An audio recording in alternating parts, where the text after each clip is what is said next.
Galaxy S20 Ultra was the first Samsung phone to bear the Ultra badge. It had a lot weighing on its proverbial shoulders, as it needed to prove to the mobile world that its moniker was justified.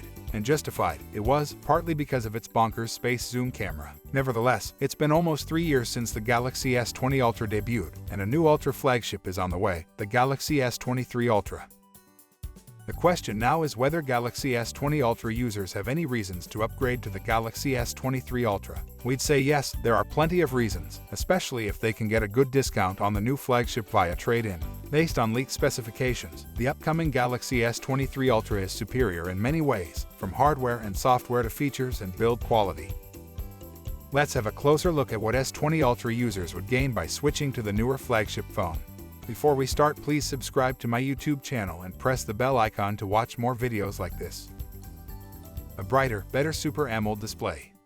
The Galaxy S20 Ultra has a marginally larger 6.9 inches display, but the Galaxy S23 Ultra's 6.8 inches panel has squarer corners and less curvature around the side edges, which means it's more practical. More importantly, although both the S20 Ultra and S23 Ultra use dynamic AMOLED 2X technology, the 2023 model has a brighter display and a lot more control over the refresh rate. The Galaxy S20 Ultra reaches 1400 nits of brightness and supports 60 Hz at a resolution of 1440 by 3200 pixels. The panel can also achieve 120 Hz, but at the maximum refresh rate, the resolution drops to 2400 x 1080. Users can choose one of the two modes. Better cameras, especially in low light. Although the Galaxy S20 Ultra will always be the first Samsung phone to adopt a periscope lens system for the so-called space zoom feature, the Galaxy S23 Ultra is simply the superior phone in terms of mobile photography.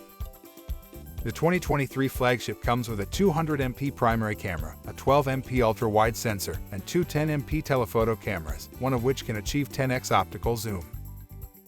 The Galaxy S20 Ultra has a 108MP primary shooter, a 12MP ultra-wide sensor, and a single 48MP periscope telephoto camera with only 4x optical zoom.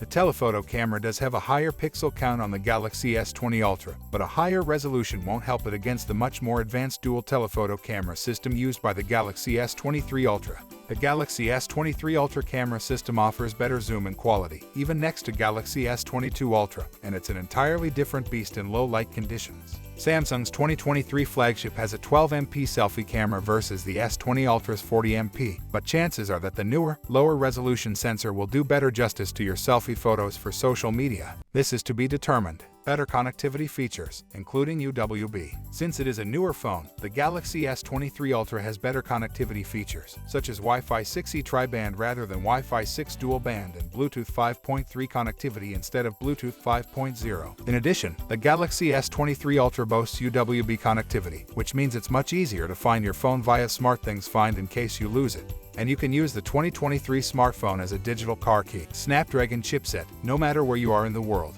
For the first time in the history of the Ultra flagship, the Galaxy S23 will use one type of chipset worldwide. Rather than splitting the market between Exynos and Qualcomm, Samsung's new Galaxy S23 Ultra uses the Snapdragon 8 Gen 2 everywhere. Needless to say, this is an opportunity for Samsung fans in Exynos markets to see what the Snapdragon craze is all about. But regardless of where you are in the world, the Galaxy S23 Ultra is simply more powerful than the Galaxy S20 Ultra. Even more so, considering that the 2023 flagship reportedly uses a specially tuned version of the Snapdragon 8 Gen 2 with higher frequencies, which will be unique to Samsung's phone.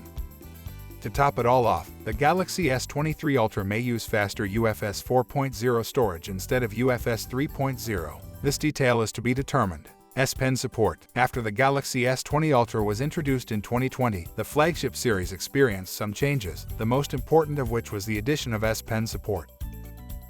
The Galaxy S23 Ultra is a mix between the now retired Galaxy Note and the Galaxy S. It incorporates an S Pen, which means you can finally experience this iconic input device on an S-series flagship. It might not replace your fingertip in most situations, but the S Pen can be a handy precision device when editing photos. You can also use the S Pen to sign documents or as a remote shutter button for the powerful camera. Better support for future firmware updates. Android 13 was the last major update for the Galaxy S20 Ultra, and chances are that the phone won't get One UI 5.1.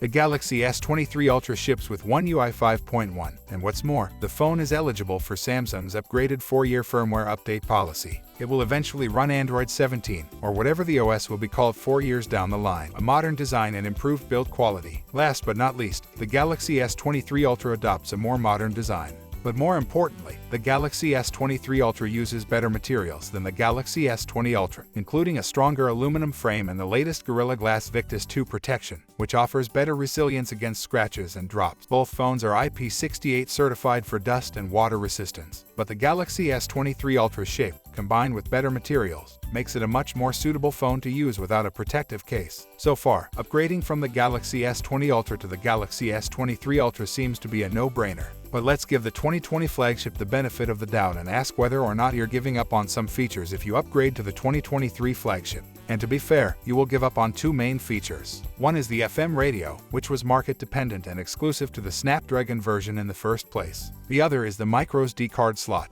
So if you plan on taking tons of photos and videos, you may have to offload them to a different device more often. But it depends on your current S20 Ultra configuration. Thank you for watching this video. Please subscribe to my YouTube channel and press the bell icon to watch more videos like this.